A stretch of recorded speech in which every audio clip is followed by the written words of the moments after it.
कृष्णं कमलपत्राक्षं पुण्यश्रवणकीर्तनं वासुदेवं जगद्योनिं नौमि नारायणं हरिं नौमि नारायणं हरिम्। జాతి భేదములు శరీర గుణములు జాతి శరీరము సరితోడని చెడు. జాతి భేదములు శరీర గుణములు జాతి శరీరము సరితోడని చెడు. ఆత్మ పరిశుద్ధం బెప్పుడును అది నిర్దోషం బనాది. ఆత్మ పరిశుద్ధం బెప్పుడును అది నిర్దోషం బనాది. ఈతల హరి విజ్ఞానపు దాస్యం విధి ఒక్కటి పోసు జాతి. విజాతులన్నీ వృధా వృధా అజామిలాదుల కదియే జాతి. విజాతులన్నీ వృధా వృధా. హరి ఎందరిలో అంతరాత్ముడిది ధరణి జాతి భేదములెంచిన. హరి ఎందరిలో అంతరాత్ముడిది ధరణి జాతి భేదములెంచిన. పరమయోగులి భావమష్టమద భవ వికారమని మానిరి. పరమయోగులి భావమష్టమద భవ వికారమని మానిరి. ధరణిలోన పరతత్వజ్ఞానము ధర్మమూలమే సుజాతి. విజాతులన్నీ వృధా వృధా అజామిలాదుల కదియే జాతి. విజాతులన్నీ వృధా వృధా. లౌకిక వైదిక లంపటులకు నివిగైకొను నవశ్య కర్తవ్యంబులు. లౌకిక వైదిక లంపటులకు నివిగైకొను నవశ్య కర్తవ్యంబులు. శ్రీకాంతుడు శ్రీ వెంకటపతి చేసిన సంపాదమిందరికి. శ్రీకాంతుడు శ్రీ వెంకటపతి చేసిన సంపాదమిందరికి. ఏ కొని ఇన్నియు మీరిన వారికి మీ నామమే పోసు జాతి. ఏ కొని ఇన్నియు మీరిన వారికి మీ నామమే పోసు జాతి. విజాతులన్నీ వృధా వృధా అజామిలాదుల కదియే జాతి. విజాతులన్నీ వృధా వృధా అజామిలాదుల కదియే జాతి. విజాతులన్నీ వృధా వృధా విజాతులన్నీ వృధా వృధా విజాతులన్నీ వృధా వృధా. శంకరం శంకరాచార్యం కేశవం బాదరాయణం సూత్రభాష్యకృతౌ వందే భగవంతౌ పునః పునః. హరలీలావతారాయ శంకరాయ పరౌజసే కైవల్యకలనా కల్ప తరవే గురవే నమః. భూరంభాంశనలో నిలోంబరమహర్నాథో విమాంశుః పుమాన్. ఇత్యాభాతి చరాచరాత్మకమిదం యస్యైవ మూర్త్యష్టకం. నాన్యత్కించన విద్యతే విమృశతాం యస్మాత్ పరస్మాద్విభో. తస్మై శ్రీ గురుమూర్తయే నమ ఇదం శ్రీ దక్షిణామూర్తయే. తస్మై శ్రీ గురుమూర్తయే నమ ఇదం శ్రీ దక్షిణామూర్తయే. భూః అంబాంసి అనలః అనిలః అంబరం అహర్నాథః హిమాంశుః పుమాన్. ఈ 8 కూడా ఇది ఆభాతి చరాచరాత్మకం ఇదం యస్య ఏవ మూర్త్యష్టకం.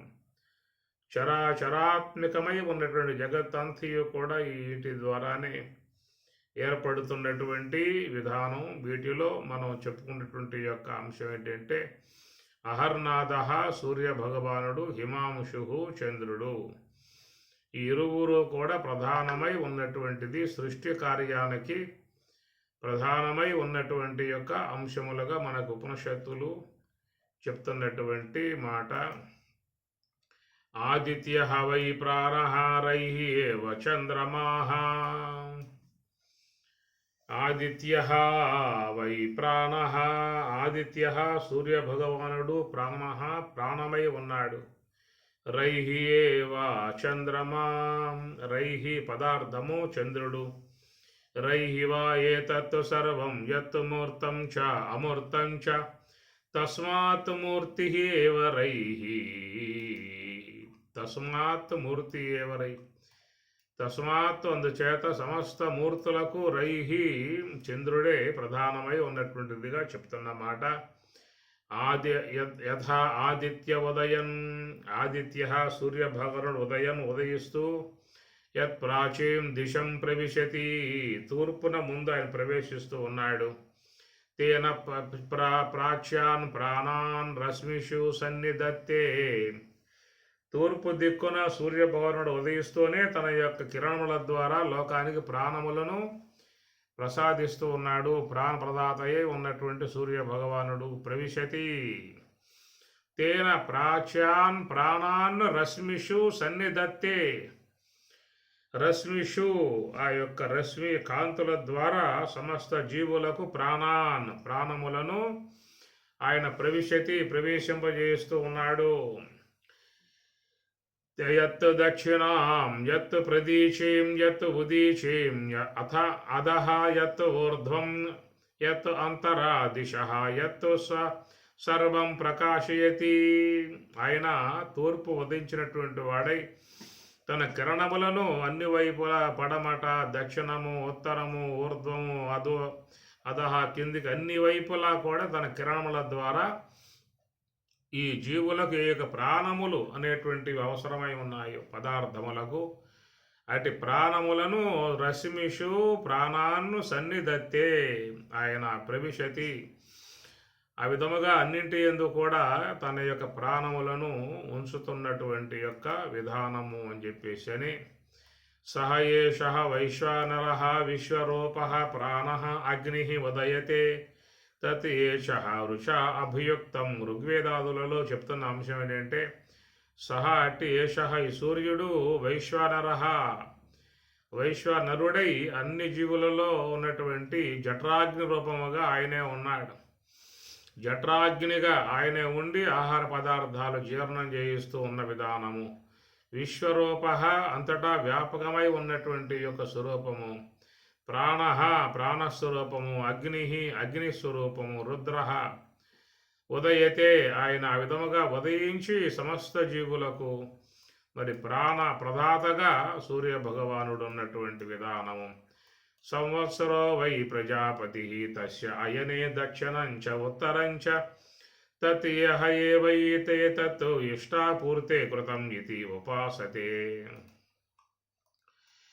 తే చాంద్రమసం ఏవ లోకం అభిజయంతే తే ఏవ పునః ఆవర్తంతే తస్మాత్ ఏతే ఋషయః ప్రజాకామాః దక్షిణం ప్రతిపద్యంతే.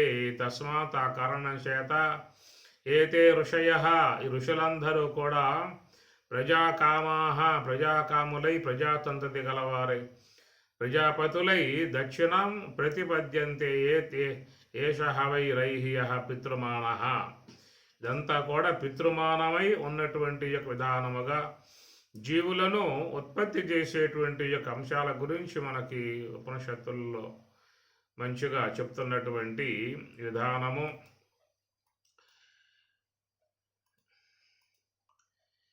యదా ఆదిత్యగతం తేజః జగద్భాసయతే అఖిలం యచ్చంద్రమసి యచ్చాగ్నౌ తత్ తేజః విద్యమామకం.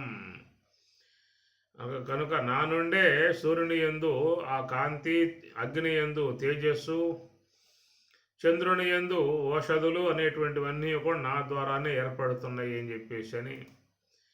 కామావిశ్వచ భూతాని ధారయామ్యహమోజస పుష్ణామి శౌషధి సర్వా సోమో భూత్వా రసాత్మకః. గాం ఆవిశ్య చ భూతాని. గాం భూమిని ఆవిశ్య ప్రవేశించి భూతాన్ని భూతములను ధారయామి ధరిస్తూ ఉన్నాను. అనగా ఈ భూమి యందు నేను ప్రవేశించి సమస్త జీవుల యొక్క శరీర ఆకృతులను నేను ధరిస్తున్నాను. ఓష ఓష ధారయామి అహం ఓజసాం పుష్టామి సౌషధి సర్వా సోమో భూత్వా రసాత్మక. చంద్రుణ్ణి ప్రవేశించి ఔషధ స్వరూపముగా సమస్త వృక్షములకు ఔషధములను అందిస్తూ ఉన్నాను అని. దాని ద్వారా అహం వైశ్వానరో భూత్వా ప్రాణినాం దేహమాశ్రిత ప్రాణాపాన సమాయుక్త పచామ్యన్నం చతుర్విధం. అహం నేను వైశ్వానర అగ్నిగా ఉండి ప్రాణినాం దేహం ఆశ్రిత్య సమస్త శరీర ప్రాణుల దేహములను ఆశ్రయించి ప్రాణాపాన సమాయుక్త ప్రాణాపాన వాయువుల ద్వారా ఏర్పడేటువంటి సమాన వాయు జఠరాగ్ని ద్వారా పచామ్యన్నం చతుర్విధం నేను ఆహారాన్ని పచనం చేస్తూ ఉన్నాను. ఆ విధముగా పచనం చేసిన తర్వాత దాంట్లో ఉన్నటువంటి యొక్క రసాయనాలన్నీ కూడా శరీరములో వివిధ ధాతువులకు ప్రవేశించేవిగా ఉంటాయి. అనగా లోన పడుతున్నటువంటి రైహి పదార్థము జీర్ణమైన తర్వాత అది అనేక రసాలుగా అక్కడ మరి మార్పు చెందేటువంటి యొక్క విధానం, అది సర్వేశ్వరుడు ఒక అద్భుతమై ఉన్నటువంటి ఒక ప్రక్రియను శరీరాలలో ఆయన గారు మరి నిర్మించినటువంటిది కనుక ఈ ప్రకారంగా పచామ్యన్నం చతుర్విధం 4 విధములుగా ఉన్నటువంటి యొక్క అన్నాదులను నేను పచామి జీర్ణం చేయిస్తూ ఉన్నాను అన్నాడు. చేసిన తర్వాత కలిగేటువంటి పరిణామాలు శరీరములో అనేక రసాయనాలు ఉత్పన్నమై ఏ అవయవాలకు అవన్నీ కూడా పంపిణీ కావాలో అవన్నీ సర్వేశ్వరుడే శరీరం లోపల ఒక అద్భుత ప్రక్రియగా చేస్తున్న విధానం. ఒక యంత్రం ద్వారా ఇన్సులిన్, ఇంకో యంత్రం ద్వారా పిత్తం, ఇంకో యంత్రం ద్వారా శ్లేష్మము, ఇంకో యంత్రం ద్వారా వాతము, ఇట్లా శరీరంలో అనేక రసాయనాలు నిర్మాణమవుతూ ఉన్నాయి. వాత పిత్త శ్లేష్మ అనేవి కూడా సమభాలాల్లో ఉండాలి. ఏది కూడా హెచ్చుతగ్గులు కాకూడదు. సమానంగా ఉన్నప్పుడే ఆరోగ్యం బాగా ఉన్నట్లు అవుతుంది. ప్రతి ఒక్క వ్యక్తి శరీరంలో బీపీ ఉండాలి, షుగరు ఉండాలి, బ్లడ్ ప్రెషర్. బీపీ అంటే బ్లడ్ ప్రెషర్. కాబట్టి ఈ ప్రకారంగా ఎంత వేగముగా ఉండాలో అదే వేగము తప్ప ఇంకెక్కువ కాకూడదు. అట్టనే షుగర్ కూడా అనగా తీపి శాతము కూడా శరీరంలో ఉండాలి. కనుక మరి షుగరు ఉండాలి, బీపీ ఉండాలి. ఉన్నప్పుడే మానవ జీవన విధానాలు గడిచే అవకాశం ఉంటుంది. ఇవన్నీ కూడా సమపాలల్లో సమవిధానముగా పెట్టేటువంటి విధానం సర్వేశ్వరుడు లోపల విధిస్తున్నటువంటి ఒక నియమం. ఒక ప్యాంక్రియాస్ అనేటువంటి దాని ద్వారా ఉత్పన్నమయ్యేటువంటి ఇన్సులిన్ అనేటువంటి ద్రవం ఆయన దాన్ని కలగజేసి మరి జీర్ణమైనటువంటి యొక్క పదార్థమునందు ఇన్సులిన్ అనేటువంటి ద్రవం పట్టడం కారణంగా అది రక్తంగా పరిణమిస్తుంది. అది రక్తముగా పరిణమిస్తేనే శరీరానికి సత్తువ. మన శరీరంలో పనిచేసేటువంటి యొక్క అవయవాలు అన్నీ కూడా ఈ రక్తం అనేటువంటి ఇంధనాన్ని అవి వాడుకుంటూ ఉంటాయి. జ్ఞానేంద్రియములు, కర్మేంద్రియములు, అంతరేంద్రియములు అన్నీ కూడా శరీర అవయవాలన్నీ కూడా శరీర భాగాలు పనిచేయాలని చెప్పనంటే దానికి ఇంధనం రక్తమే ఆయిల్ అన్నమాట. అది తీసుకుని శరీరంలో మరి ఆ ప్రకారముగా శక్తివంతముగా అన్నీ కూడా పనిచేసే విధానం అవుతుంది. మనం తీసుకున్నటువంటి ఆహారం పచామ్యన్నం చతుర్విధం 4 విధములుగా ఉన్నటువంటి ఆహార పదార్థాల్లోన పడ్డప్పుడు దాన్ని భగవానుడు ప్రాణాపానవ సమకృత్వా ఈ ప్రాణాపాన వాయువుల ద్వారా పచనం చేసి అయినటువంటి యొక్క ఆ రసము నుండి వివిధ రసములు ఉత్పన్నమయ్యేటువంటి విధానము. కనుక ప్రకారముగా శరీరములో మరి ఈ ప్రతి రక్త కణం ఒక జీవ కణమే. ప్రతి రక్త కణం జీవ కణముగా శరీరములో ఏర్పడ్డటువంటివై ఆ జీవ కణములే రేతస్సులుగా అవి మరి ఈ విధముగా సృష్టి నిర్మాణ క్రమములో పయనిస్తున్నటువంటి విధానం. బ్రహ్మచర్య వీర్యలాభ అని పతంజలి తన సూత్రాలలో ఆయన చెప్పుకునేటువంటి మాట, అది శక్తివంతమై ఉన్నటువంటి ఎన్నో రక్త కణముల యొక్క సమీకరణ కలిగి ఉన్నటువంటిది జీవకణం అని చెప్పేసి అని. కనుక ప్రతి కణమునందు అంతర్గతముగా ఏర్పడి ఉన్నటువంటిది జీవకణం, అది వీర్య కణం. వాటి నుంచి జీవోత్పత్తి కలిగేటువంటి విధానం ఏర్పడుతుంది. కాబట్టి ఈ ప్రకారముగా మనకి మరి ఉపనిషత్తులలో వాటిల్లో చెబుతున్నటువంటి యొక్క మాట, మరి దాన్ని బట్టే ఇక్కడ పితృమానమై ఉన్నటువంటి యొక్క జీవ నిర్మాణము. ఆదిత్య వై ప్రాణ రైహి ఏవ చంద్రమాహ రైహివ ఏతత్ సర్వం మూర్తం చ అమూర్తం చ తస్మాత్ మూర్తి ఏవ రైహి అనేటువంటి ఈ జీవ నిర్మాణములు జరుగుతున్నటువంటి విధానమే ఇక్కడ మరి శంకరాచార్యుల వారు మరి చరాచరాత్మకం యదం యస్యైవ మూర్త్యష్టకం, చరాచరాత్మకముగా ఉన్నటువంటి జగత్తంతా కూడా ఈ సూర్యుడు చంద్రుడు అహర్నాద హిమాంశు ఇవి ప్రధానముగా ఉన్నటువంటివి. శరీరం లోపల జరుగుతున్నటువంటి పరిణామాలకి ఈ ఇద్దరు కూడా కారణం. అహర్నాద సూర్యుడు, హిమాంశు చంద్రుడు, ఇరువురు కూడా లోపల జరుగుతున్నటువంటి పరిణామాలకు, పదార్థములకు, జీవ కణాలకు మూల కారణమై ఉండగా వీటి ద్వారా ఆ తర్వాత ఏర్పడేటువంటి యొక్క సహాయ చర్యలు భూహు అంబాంశి అనలహ అనిలహ అంబరం అనేటువంటివి ఈ పంచభూతములను తోడైనప్పుడు అక్కడి నుంచి జీవులు విశ్వంలో నిర్మాణాత్మకముగా రావటం అనేటువంటిది జరుగుతున్నది. జంతూనాం నరజన్మ దుర్లభమతః పుంస్త్వం తతో విప్రత. జంతూనాం నరజన్మ దుర్లభమతః పుంస్త్వం తతో విప్రత. తస్మాద్వైదిక ధర్మ మార్గపరత విద్వత్వం అస్మాత్ పరం. ఆత్మానాత్మ వివేచనం స్వనుభవో బ్రహ్మాత్మనా సంస్థితి.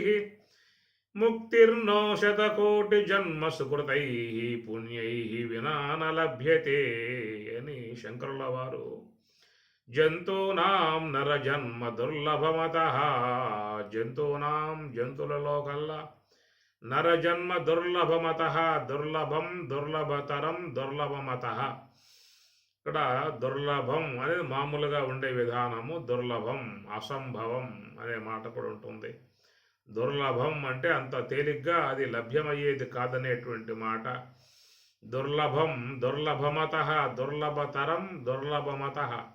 అది చాలా మరి ఇక్కడ ఆయన గారు ఇంకా పదాలు వాడటానికి ఇక ఆయనకి ఏం దొరకల.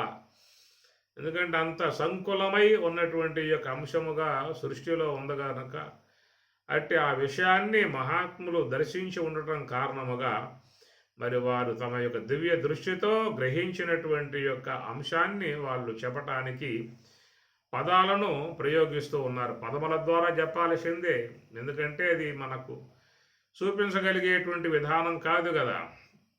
ఇప్పుడు కృష్ణ పరమాత్మ అర్జునునికి తన దివ్యత్వాన్ని చూపించగలిగాడు. దివ్యం దదామితే చక్షు. అసలు ఆ విశ్వంలో ఏం జరుగుతుందో, ఎలాంటి పరిణామం ఏర్పడుతుందో, ఎలాంటి యొక్క అద్భుతాలు ఉన్నాయో, ఎలాంటి యొక్క మరి సృష్టి విధానం జరుగుతున్నదో అనే విషయాల మీద సందేహం కలిగి సర్వేశ్వరుణ్ణి కృష్ణ పరమాత్మ అర్జునుడు ప్రార్థించడం కారణముగా పరమాత్మ కూడా తన భక్తుడే ఉన్నటువంటి వాని కోరిక తీర్చడానికి ఆయన విద్యుక్తుడై మరి ఆయనకి కావాల్సినటువంటి యొక్క సంభారం అంతా కూడా ఆయన ప్రసాదించాడు. దివ్యం దదామితే చక్షు, కనుక నువ్వు ఈ చక్షు చూడలేవు అని చెప్పేసి అని దివ్యత్వమును ప్రసాదించి చూపించినటువంటి విధానం వెనకాల ఏం జరుగుతుందో అనేటువంటి జిజ్ఞాస కదా. ఇప్పుడు మనకు కూడా మరి ఏం జరగబోతున్నదో, తర్వాత పరిణామాలు ఏమిటో, పరిణామాల్లో ఎలాంటి యొక్క రిజల్ట్స్ ఉన్నాయో, ఎలాంటి మరి ప్రాప్తములు ఉన్నాయో అనేటువంటి యొక్క జిజ్ఞాస సాధారణంగా లోకంలో చాలామందిలో ఇది చేరుకుని ఉన్నటువంటి యొక్క సంశయము, తెగని సంశయము. అది ఎవరైనా కానీ ఈ విషయం సులభంగా ఉన్నట్లయితే దాని విషయంలో ఎవరూ కూడా భయపడే పరిస్థితి ఉండదు. ఎందుకంటే ఇప్పుడు రోజు కూడా మనం మరి నిద్ర అనేటువంటి దాంట్లోకి పోతూ ఉన్నాం. ఆ నిద్ర అనే దాంట్లోకి పోయినప్పుడు అక్కడ మనకి ఏవి కూడా మనం ఈ యొక్క జీవితంలో సముపార్జన చేసుకున్నటువంటి ఏవి కూడా మనకి కనపడే విధానం లేదు. ఏమి సుషుప్తి అవస్థకు పోతే, నిద్రావస్థకు పోతే, కనీసం స్వప్నావస్థకు పోయినా కానీ మరి బాహ్యములో ఉన్నటువంటి ఎవరైతే మనం నమ్ముకుని ఉన్నారో, మనం ఎవరు అత్యంతముగా ప్రేమిస్తూ ఉన్నామో, ఎవరి పట్ల మన అనురాగం ఉన్నదో, ఆప్యాయతలు ఉన్నాయో, వాళ్ళందరూ కూడా ఒక పెట్టున మరి వదిలిపెట్టబడ్డారు. ఎంతో మక్కువతో సంపాదించినటువంటి సంపదలన్నీ ఒక పెట్టున మొత్తం కూడా ఊడిపడ్డాయి.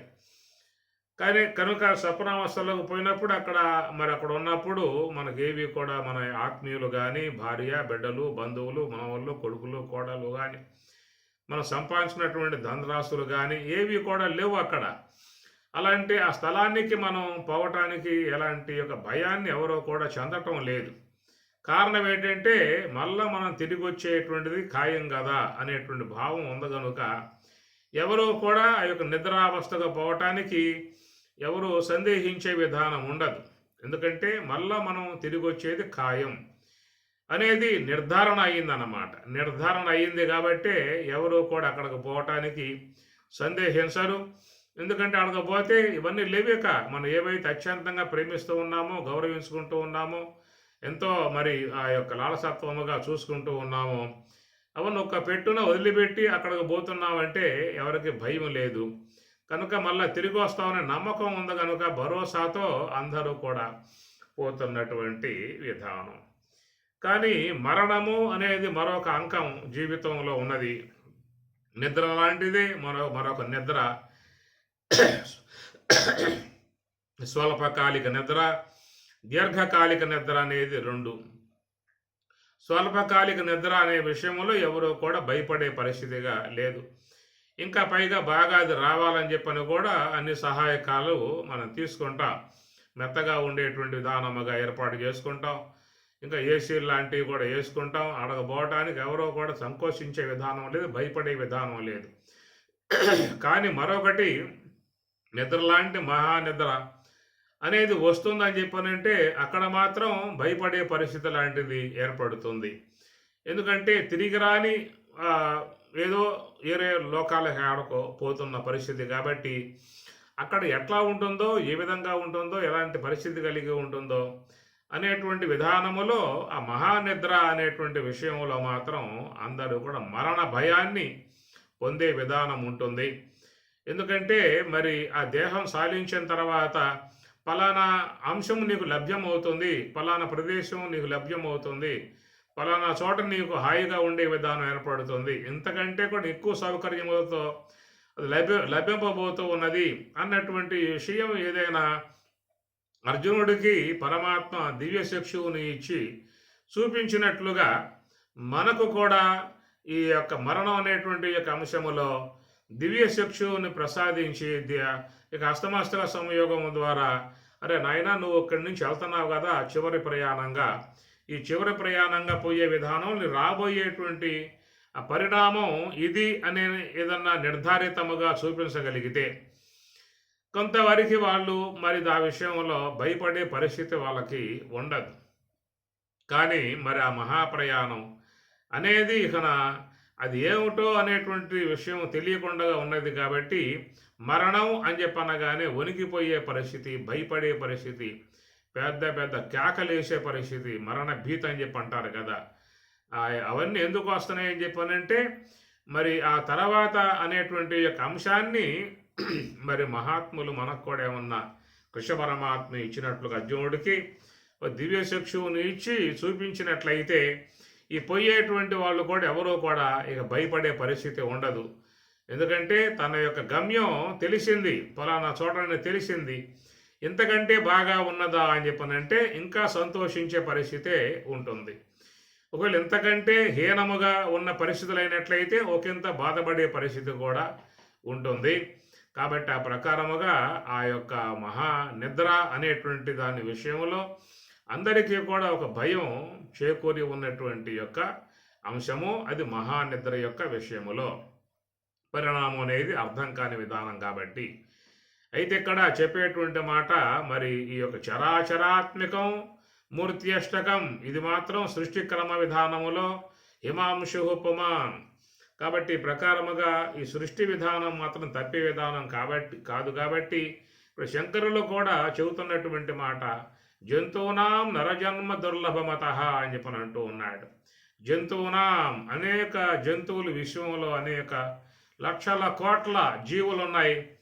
కాబట్టి అలాంటి యొక్క జీవుల విధానము నుంచి ఒకంత మరి బయటపడి పుంస్తం తతో విప్రత నరజన్మ దుర్లభమత, నరజన్మ లభించేటువంటి విధానం మాత్రం దుర్లభమత అనేటువంటి మాట వాడుతూ ఉన్నాడు. ఈ విషయం మాత్రం అనేక రూపాలుగా చర్చనీయాంశములు కూడా కలిగి ఉన్నటువంటి విధానము. ఎందుకంటే ఈ జన్మ అనేటువంటి యొక్క విషయం మీద శరీరాన్ని విసర్జించి పోయినటువంటి జీవుడు ఆ తర్వాత పరిణామ విధానాల నుంచి ఈ యొక్క తిరిగి మరలా ఈ దేహం తీసుకునేటువంటి విషయంగా వచ్చినప్పుడు దాని మీద చాలామంది చాలా అంశాలు మరి తాత్వికులు ప్రస్తావిస్తున్నటువంటి యొక్క అంశము. ఏది వలసని వదిసేయు ఇందులోన ఓ జీవాత్మ పాదగుమనలో నంతరాత్మయై పరగిన శ్రీహరి మనుపమును మన వంటి జీవులే మహిళనొక కొన్ని శునకములై కుకుటములై సూకరములును నైనవి. మన వంటి జీవులే మహిళనొక కొన్ని శునకములై కుకుటములై సూకరములును నైనవి. శునకములంటే కుక్కలు, శునకములై కుకుటములై, కుకుటములై అంటే కోళ్ళు, సూకరములై అంటే పందులు అన్నమాట. మన వంటి జీవులే మహిళనొక కొన్ని, మనలాగానే జనించి కొంతకాలం విశ్వంలో ఉండి మరి ఆయువు తీరగానే ఆ శరీరములను విసర్జించి మరణం అనేటువంటి గుహలో ప్రవేశించి అక్కడి నుంచి ఆ జీవులు తిరిగి మరలా శునకములై కుకుటములై సోకరములును నైనవి. దినదినమో కర్మపాశముల తిరిగిడి దుర్దశలటు చూడు సనకాదులై కొందరు జీవులు శౌరిదాసులైరటు చూడు అని చెప్పిన అన్నమాచార్యుల వారు కూడా ఈ విషయాన్నే ప్రస్తావించటం జరిగింది. కాబట్టి శునకములై కుకుటములై శోకరములై అయినవి అని చెప్పేసి అని కనుక ఉపనిషత్తులు భగవద్గీతాది గ్రంథాలు ఈ విషయం మీద ప్రస్తావనలు తీసుకొస్తూ ఉన్నాయి. అయితే కొంతమంది సిద్ధాంతకారులు ఈ విషయాన్ని కూడా వ్యతిరేకరించేటువంటి వాళ్ళు కూడా ఉన్నారు.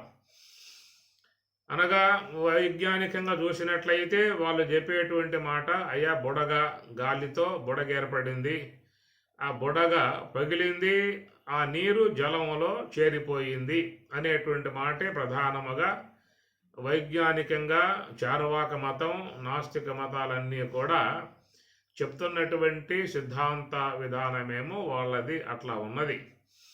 అనగా ఈ దేహం అనేటువంటిది వచ్చింది, పెరిగింది, పెద్దదయ్యింది, కాబట్టి బుడగ అండం ఈ బుడగ పగిలిపోయింది, ఇంతేక ఏమీ లేదు అని ఈ యొక్క అంశాన్ని వాళ్ళు చెప్తున్నటువంటి విధానము. అయితే ఇతర కొన్ని సిద్ధాంతాలు మాత్రం మరి ఇస్లామిక్ ఇలాంటి అందరూ కూడా ఇక మళ్ళా పుట్టుకనేటువంటిది లేదు, ఒకసారి పుట్టుక వచ్చింది, ఈ శరీరం అనేది పోయిన తర్వాత మరి ఆ తర్వాత ప్రభువు యొక్క ఆజ్ఞతో పుణ్యం చేసి ఉన్నటువంటి వారికి శాశ్వత స్వర్గము, పాపం చేసిన శాశ్వత నరకం అనేది ఉంటుంది. ఇక మళ్ళా ఈ విశ్వంలోకి రావటం అనేటువంటిది లేదనేటువంటిది వాళ్ళ సిద్ధాంతపరంగా చెబుతున్నటువంటి మాట. అవి అట్లా ఉన్నాయి.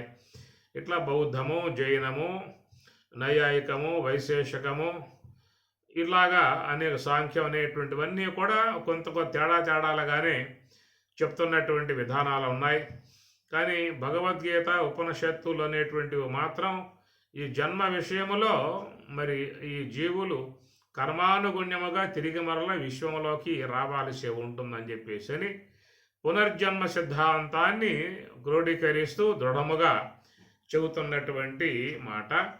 అయితే తిరిగి మరలా జన్మలకు వచ్చేటువంటి విషయంలో కూడా రెండు తరగలగా మనకు తెలియబడుతున్నటువంటి యొక్క అంశము.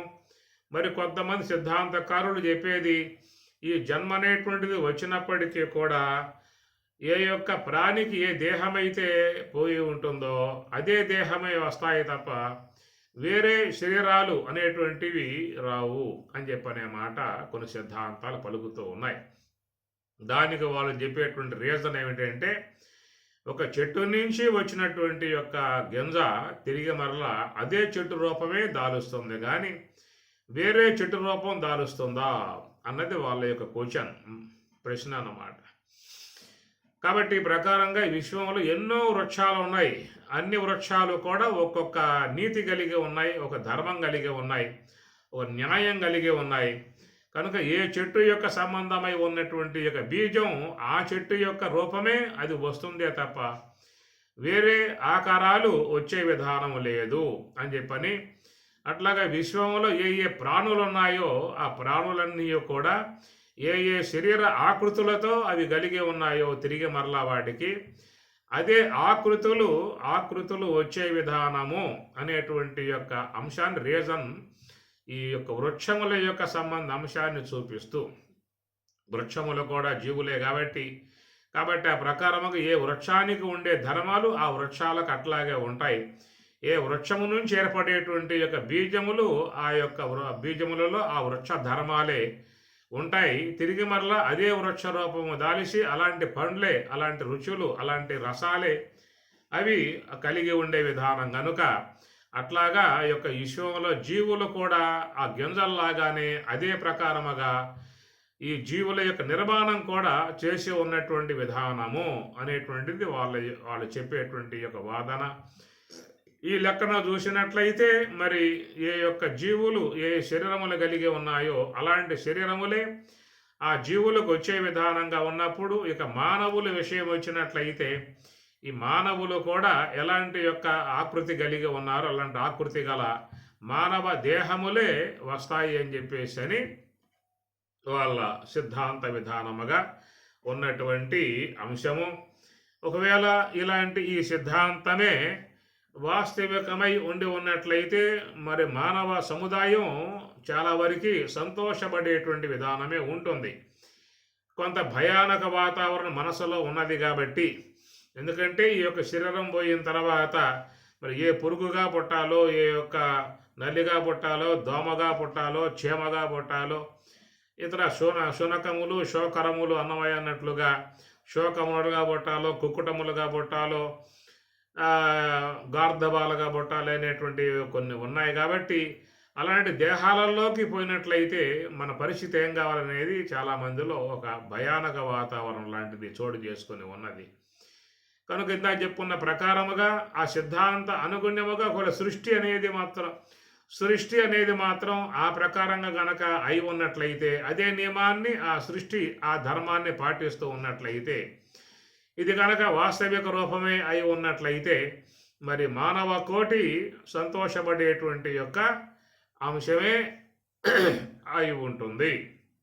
ఎందుకంటే తిరిగి మరలా ఉత్తమమై ఉన్నటువంటి సర్వోన్నతమై ఉన్నటువంటి జ్ఞానము, విజ్ఞానము, సుజ్ఞానము, ఆత్మజ్ఞానము, జన్మరాహిత్యం అనేటువంటి ఈ విధముగా ఎన్నో వనరులు, ఎన్నో ఇలువలు కలిగి ఉన్నటువంటిది, ఎంతో గొప్ప పరిశీలనాంశము కలిగి ఉన్నటువంటి యొక్క ఈ శరీరం ఎంతో నేర్పు కలిగి, విజ్ఞానం కలిగి, సుజ్ఞానం కలిగి ఉన్నటువంటి యొక్క ఈ దేహమే మళ్ళా తిరిగి వస్తుంది, అన్య దేహములు ఏవి కూడా రావు అనేటువంటి ఒక నిర్ధారణ గనక సృష్టి క్రమ విధానములో ఉండి ఉన్నట్లయితే అది మానవులందరూ కూడా, మానవ కోటి అందరూ కూడా సంతోషించేటువంటి యొక్క అంశమే. భయాలకు గురి కావాల్సిన విధానం కూడా ఉండదు. అయితే ఈ అంశాన్ని మనకి అది ఒక ఊహామాత్రముగా చెబుతున్నటువంటి విధానమే కానీ ఎవరికి కూడా నిర్ధారితముగా మరి అనుభవరూపకముగా చూపించిన పరిస్థితులు మాత్రం లేవు. కాబట్టి ఊహామాత్రముగా జనినమై ఉన్నటువంటి యొక్క అంశము. అయితే ఇది ఒక సిద్ధాంతపరముగా వచ్చినటువంటి అంశం. ఇది వాళ్ళ రీజన్ చూపిస్తూ, వృక్షముల యొక్క గింజల రీజన్ చూపిస్తూ, ఏ వృక్షము నుంచి వచ్చే గింజ అదే వృక్ష రూపం దాలుస్తుంది, ఏ యొక్క శరీరము నుంచి వచ్చేటువంటి యొక్క ప్రాణి అదే దేహం వల్ల ధరించే విధానం ఉంటుందనేది అది ఒక సిద్ధాంతపరంగా చెబుతున్నటువంటి మాట. మరి శాస్త్రపరంగా పోయినట్లయితే ఇక్కడ మరి ఈ లోనున్నటువంటి యొక్క జీవుడు కర్మానుగుణ్యముగా ఈ కర్మలను అనుసరించి మరి ఈ కర్మానుగుణ్యముగా ప్రకారముగా జీవులు పోయేటువంటి విధానము చెప్తున్నటువంటి మాట. దినదినము కర్మ పాశముల దిరిగిడి దుర్దశలటు చూడు, సనకాదులై కొందరు జీవులు శౌరిదాసులైరటు చూడు. దినదినము కర్మపాశముల తిరిగిడి దుర్దశలటు చూడు అంటూ ఉన్నాడు అన్నమాచార్యుల వారు చెబుతున్నమాట. శునకములై కుకుటములై శోకరములై అయినవి అన్నాడు. మన వంటి జీవులే మహిళన ఒక కొన్ని శునకములై కుకుటములై శోకరములై అయినవి, దినదినము కర్మపాశముల తిరిగిడి దుర్దశలటు చూడు. దినదినము కర్మపాశముల ఈ కర్మలు ఏవైతే ఉన్నాయో ఈ కర్మల యొక్క విధానము నుంచి ఈ జీవులకు లాంటి యొక్క పరిణామం ఏర్పడుతుందనేటువంటి మాట. కాబట్టి శరీరం అనేటువంటిది పోయిన తర్వాత వాళ్ళ కర్మ అనుసరించి వాళ్లకు ఆయా శరీరములు అనేటువంటివి వచ్చేటువంటివిగా ఉన్నాయి. అది ఏ దేహమో చెప్పటానికి వీల్లేదు, అది కర్మపాశముల అన్నాడు అన్నమాచార్యుల వారు. కర్మలు కర్మపాశములు అనేటువంటివి ఆ యొక్క జీవుణ్ణి ఆయా దేహాలలోకి లాక్కుపోయేటువంటివిగా ఉన్నాయి అని చెప్పేసి అని దీనికి భగవద్గీత ఉపనిషత్తులు కూడా ఈ విషయాన్ని సమర్థిస్తూ ఉన్నాయి, ప్రతిపాదిస్తూ ఉన్నాయి. యం యం వాపి స్మరన్ భావం త్యజతి యంతే కలేబరం, తం తం ఏవ ఏతి కౌంతేయ సదా తద్భావభావితః అని భగవద్గీత ఈ విషయాన్ని ఉటంకిస్తూ ఉన్నది. యం యం వాపి స్మరన్ భావం త్యజతి అంతే కలేబరం. కలేబరం అంటే దేహం. త్యజతి అనగా దేహాన్ని వదిలి నిష్క్రమించేటువంటి అంతిమ ప్రయాణం ఆసన్నమయ్యింది.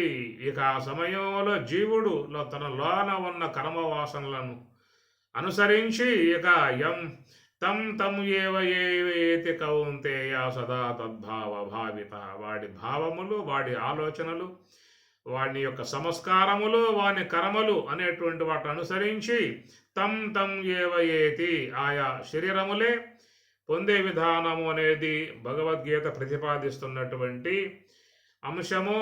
దానిని నిర్ధారితముగా ఉదాహరణ రూపముగా మనకి భాగవతం చూపిస్తున్నటువంటి అంశము.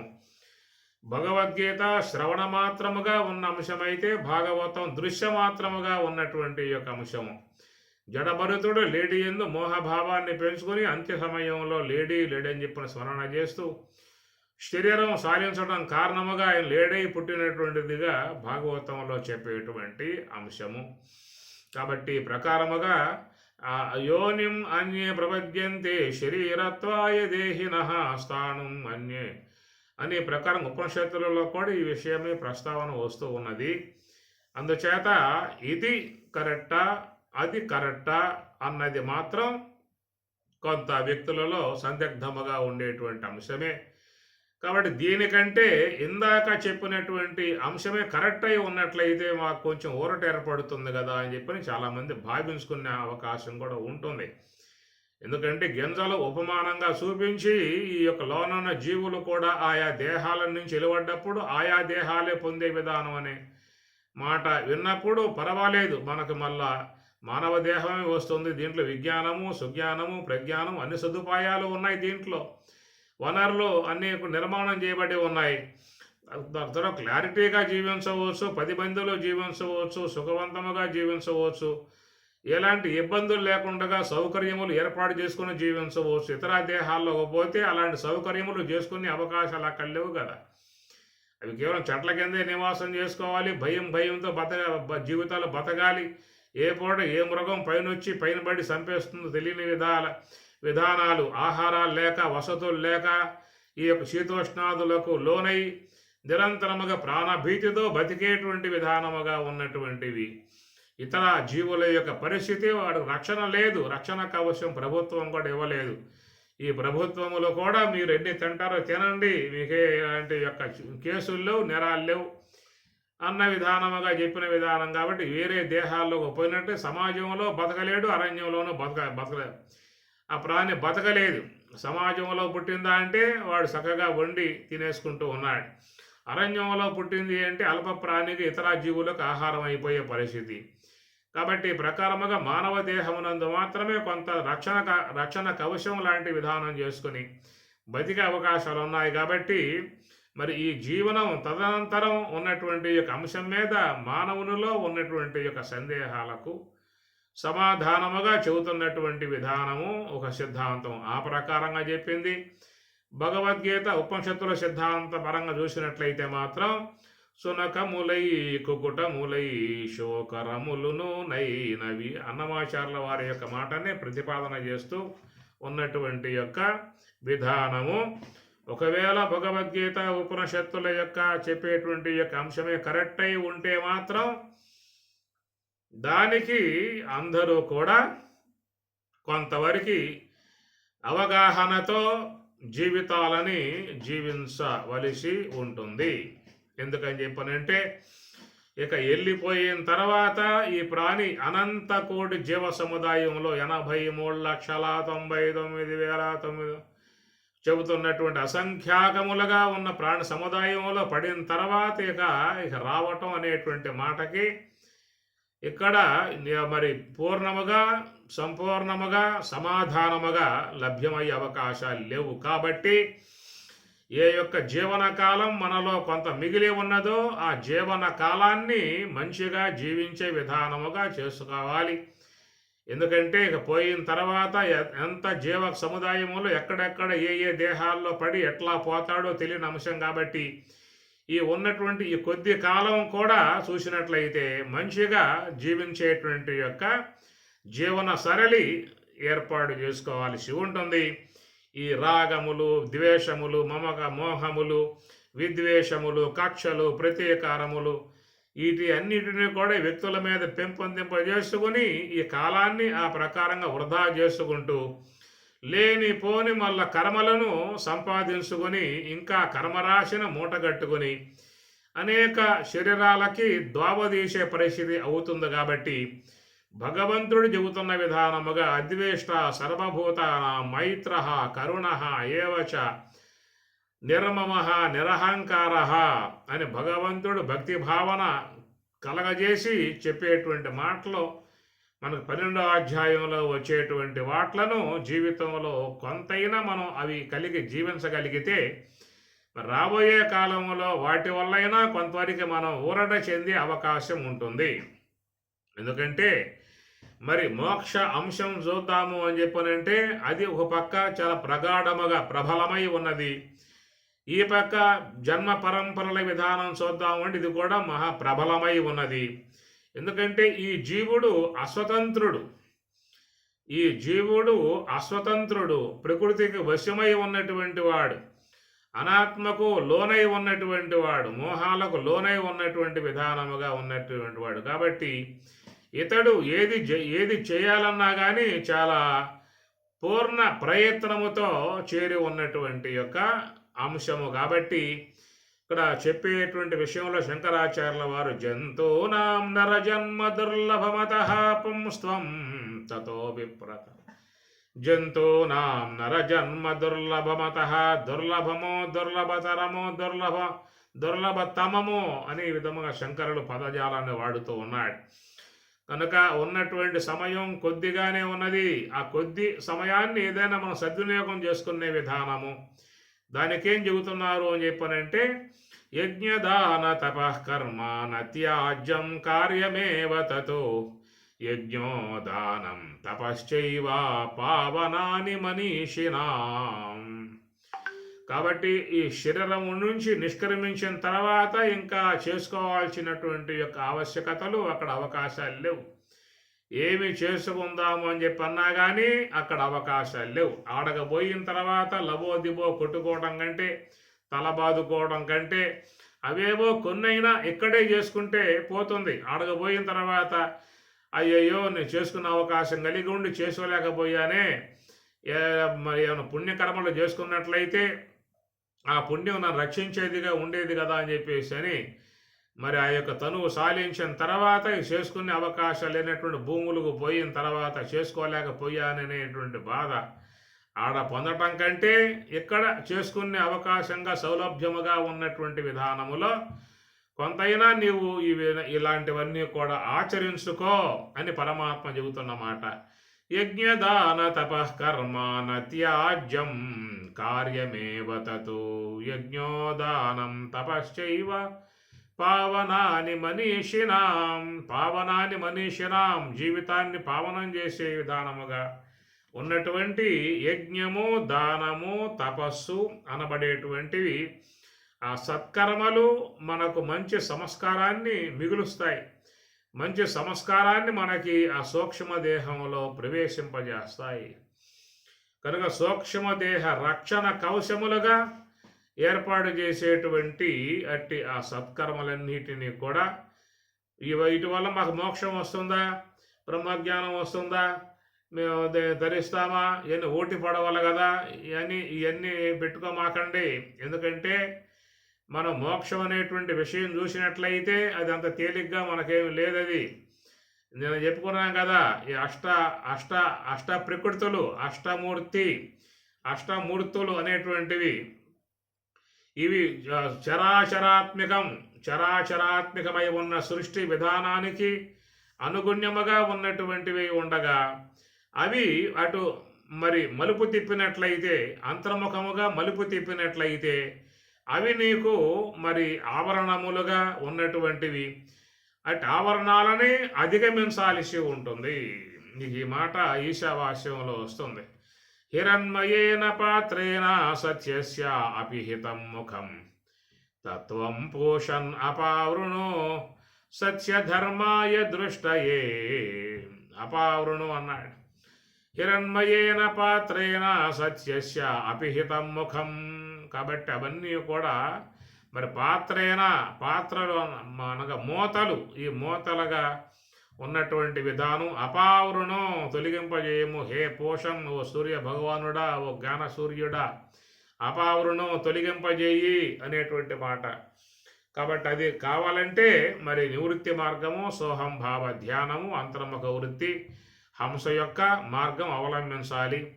అంటే హంస మార్గములో ఉన్నప్పుడు మరి 8 విధములుగా ఉన్నటువంటి ఆవరణాలు, ఈ మూతలు తొలగింపబడతాయి. సత్యధర్మాయ దృష్టయే. సత్యస్వరూపమై ఉన్నటువంటి, ధర్మస్వరూపమై ఉన్నటువంటి బ్రహ్మానుభవాన్ని పొందటానికి చక్కటి మార్గం నివృత్తి మార్గము అని, దాంట్లో ఎంతో వైరాగ్యము కలిగి ఉండాలి, పట్టుదల కలిగి ఉండాలి. అలా చేసినప్పుడే ఈ అష్ట ఆవరణాలని దాటి అష్ట ఆవరణాలకి అతీతమై ఉన్న శుద్ధ బ్రహ్మమును పొంది ధరించే అవకాశం ఉంటుంది. మరి ఈ అష్ట ఆవరణములు మన ఈ జీవిత కాలములో అధిగమించగలిగే విధానం ఏమన్నా కనబడుతుందా అనేది చూసుకోండి. అది ఈ అష్ట ఆవరణములను నివృత్తి మార్గము ద్వారా అసలు మనస్సుని శ్వాస మీద పెట్టడానికే పెద్ద భారభూతం అయిపోయి ఉన్న విధానం. 10 నిమిషాలు పట్టున 10 నిమిషాలు మనసు అనేది నిశ్చలంగా లేకుండగా పరుగులు తీస్తున్నటువంటి విధానము, మనోచంచలత్వం కలిగి ఉన్న విధానం. ఇలాంటి పరిస్థితులలో మరి అష్ట ఆవరణములు అధిగమించి అతీతమై ఉన్నటువంటి యొక్క శుద్ధ బ్రహ్మమును పొందేటువంటి విధానములో ఒకంత జాప్యం జరుగుతూ ఉన్నటువంటి విధానము. ఒకంత జాప్యం ఉన్నది. ఎందుకంటే అంత తేలికగా అది లభ్యమయ్యేటువంటి యొక్క పరిస్థితిగా లేదు. క్లేశ అధికతర తేషాం అవ్యక్త ఆసక్త చేతసాం అని కూడా పరమాత్మ కూడా చెప్పినటువంటి యొక్క మాట. క్లేశ అధికతర తేషాం అవ్యక్త ఆసక్త చేతసాం. అవ్యక్త తత్వమగు బ్రహ్మమునందు మనసు కలిగి ఉన్నటువంటి వారికి ఈ ప్రయత్నం క్లేశ అనేటువంటి మాట కూడా చెప్పుకొచ్చిన విధానం కాబట్టి ఇలాంటి ఈ యొక్క స్వరూప సాక్షాత్కార విధానములో ఉన్న ప్రయాణం బహూనాం జన్మనాం అంతే జ్ఞానవాన్ మాం ప్రపద్యతే వాసుదేవ సర్వం వితి సహ మహాత్మాసు దుర్లభ అనే మాట కూడా స్వామి చెప్పిన మాట. బహూనాం జన్మనాం అంతే, కాబట్టి ఇది కొన్ని జన్మల పర్యంతం వరకు కూడా సాగేటువంటి విధానమే కనబడుతుంది ఆ మాటలను బట్టి చూసినప్పుడు. అయితే ఏంటంటే స్వామి చెప్పిన మాట గీతలో యోగ భ్రష్ట అభిజాయతే శుచీనాం శ్రీమతాంగేహే యోగ భ్రష్ట అభిజాయతే. కాబట్టి ఇక్కడ యజ్ఞ భ్రష్ట అని చెప్పని కానీ దాన భ్రష్ట అని చెప్పని కానీ ఈ పదాలు వాడలేదు, యోగ భ్రష్ట అనే పదం వాడారు. కనుక యోగ మార్గంలో ప్రయాణం చేసేటువంటి ఈ యొక్క జీవులకు ఒకంత ఊరట అనేది మాత్రం ఉన్నది. ఎందుకంటే వేరే వేరే దేహాలలో పడే పరిస్థితి కనపడుతున్నప్పుడు ఇట్టి జ్ఞాన సంబంధమై ఉన్న సంస్కారము, యోగ సంబంధమై ఉన్న సంస్కారము కొంత ఈ జీవుణ్ణి రక్షించే విధానముగా ఆ సంస్కారాలు ఉన్నాయి. దానికి తోడుగా స్వామి చెప్పే విధానములో యజ్ఞదాన తపఃకర్మ నత్యాజ్యం కార్యమేవ తతు అని స్వామి చెప్పినట్లుగా నత్యాజ్యం వదలమాకండి అని అంటూ ఉన్నాడు. ఎందుకంటే మనం చెప్పుకున్న విషయం ఏంటంటే ఇక్కడ కనుక దేహానంతరం ఈ జీవుడు తాను చేసే ప్రయాణాలలో చాలా దారుణమై ఉన్నటువంటి విధానాలు కనపడతా ఉన్నాయి. శునకములై, కుకుటములై, శోకరములై, మూడే చెప్పాడు, ఇంకా ఎన్నో ఉన్నటువంటి విధానం. కాబట్టి అలాంటి ఆ యొక్క మరి అంత హీన స్థితిలో జీవుడు పడిపోకుండా కాపాడటానికి ఉన్నటువంటి సత్కరములు, ఈ పుణ్య సంస్కారములు, జ్ఞాన సంస్కారము ఎంతెంత మనకు అవకాశం ఉంటుందో అంతంత మనం సూక్ష్మదేహములో ఈ పుణ్యమును, జ్ఞాన సంస్కారాలను నిక్షిప్తం చేసుకోవాల్సి ఉంటుంది. శరీర పోషణార్థమై ఎంత అవకాశం ఉంటే అంతంత ధనాదులు ఆర్జించి ఎన్ని బ్యాంకులలో పడేయాలో అన్ని బ్యాంకులలో ఖాతాలు ఓపెన్ చేసి ఎంత దానిని సంరక్షణ చేసుకునే విషయంలో శ్రద్ధలు వహించి ఉన్నామో, స్థూల దేహ విషయములో ఎంత శ్రద్ధ వహించి ఉన్నామో అంతకంటే మిక్కుటమై ఉన్న శ్రద్ధ కలిగి ఉండాలి సూక్ష్మదేహ విషయములో. ఎందుకని చెప్పనంటే ఇప్పుడు మనం చెప్పుకున్నాం కదా, శునకములై, కుకుటములై, శోకరములై అన్నమాచార్యుల వారు కూడా అదే ఉటంకిస్తూ ఉన్నాడు. భగవద్గీత 8వ అధ్యాయం అదే విషయాన్ని ప్రతిపాదన చేస్తూ ఉన్నది. కఠోపనిషత్తు అదే విషయం ప్రతిపాదన చేస్తూ ఉన్నది. ఇట్లా చాలామంది సిద్ధాంతకారులందరూ కూడా ఇదే విషయం ప్రతిపాదన చేస్తూ ఉన్నారు. కాబట్టి దానికి ఆ యొక్క జీవుడు మరి హీన స్థితిలో పడిపోకుండా, దుర్భర పరిస్థితులలో పడిపోకుండా వాడు కాపాడబట్టానికి గల వనరులు సూక్ష్మదేహములో నిక్షిప్తం చేసుకునేటువంటి పుణ్యకర్మలు, జ్ఞాన సంస్కారము, ఈ రెండింటినీ కూడా ఎంత మనకు అవకాశం కలిగి ఉంటుందో అంతంత మనం సమకూర్చుకున్నట్లయితే దాని ద్వారా మరి ఆ సూక్ష్మదేహములు కాపాడబడతాయి. ఎందుకంటే లోన ఉన్న సూక్ష్మదేహము కాబట్టి జీవుడి వెంబటే ప్రయాణం చేసేటువంటి సూక్ష్మదేహము. అందుచేత ఆ సూక్ష్మ దేహములో మనం ఏమి పెట్టుకోవాలో అనే విషయాన్ని బాగా అవగాహన చేసుకోవాల్సి ఉంటుంది. ఎంతెంత పుణ్యాన్ని పెట్టగలుగుతామో అంత పుణ్యము, ఎంతెంత జ్ఞానమును సూక్ష్మదేహం నిక్షిప్తం చేయగలుగుతామో అంతంత జ్ఞానాన్ని సమకూర్చుకోవాల్సి ఉంటుంది. కాబట్టి ఆ తదనంతరం ఈ జీవుడు మరి చక్కగా వాటి చేత కాపాడబడతాడు. అందుచేత జంతూనాం నరజన్మ దుర్లభమతః పుంస్త్వం తతో విప్రత తస్మాత్ వైదిక ధర్మ మార్గపరత విద్వత్వం అస్మాత్ పరం. జంతూనాం నరజన్మ దుర్లభమతః, కాబట్టి దుర్లభము అయినటువంటి యొక్క నరజన్మనే పొందేటువంటి యొక్క విధానం రావాలని చెప్పనంటే ఇప్పుడు చెప్పుకున్నటువంటి విధానములో ఆ సత్కర్మలను మనం ఆచరించి జ్ఞానాన్ని ఆర్జించి పెట్టుకునే ప్రయత్నం చేయాలి. తతః విప్రత తస్మాత్ వైదిక ధర్మ మార్గపరత. అట్లా మానవ దేహం రావటం ఒక విశేషమైతే ఆ మానవ దేహములో తతః విప్రత, విప్రత అంటే ఆ యొక్క సకల శాస్త్రములను అధ్యయనం చేసేటువంటి యొక్క అవకాశం రావటము.